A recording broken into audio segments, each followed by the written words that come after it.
নেতা চুজ করার সময় সাবধান। আমরা আজ থেকে এই সিদ্ধান্ত নিব যে বুঝে শুনে নেতা ঠিক করব, উল্টাপাল্টা কোনো নেতার পিছনে আমরা ঘুরবো না। চিল্লায় বলেন ঠিক কিনা? লিডারশিপ কোয়ালিটিস, কেমন করে নেতৃত্বের এই গুণ অর্জন করা যায়। গোটা বিশ্বে আজকে মুসলমানদের হাহাকার, ঠিক কিনা?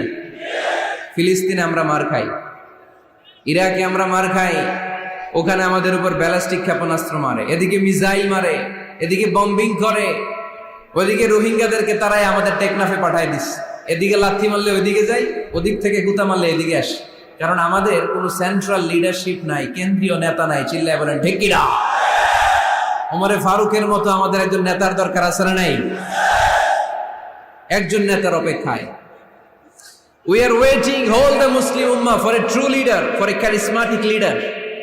একজন ক্যারিসমাটিক নেতার জন্য, একজন ট্রু লিডারের জন্য আমরা অপেক্ষা করছি। কবে আসবে সেই আল ইমাম আল মাহদি আল মুনতাযর, যার অপেক্ষায় গোটা উম্মাহ। এজন্য মুসলিম উম্মার এই নেতৃত্বের সংকট নিরসনে আমাদেরকে নতুন নতুন নেতৃত্ব তৈরি করতে হবে, ঠিক কিনা?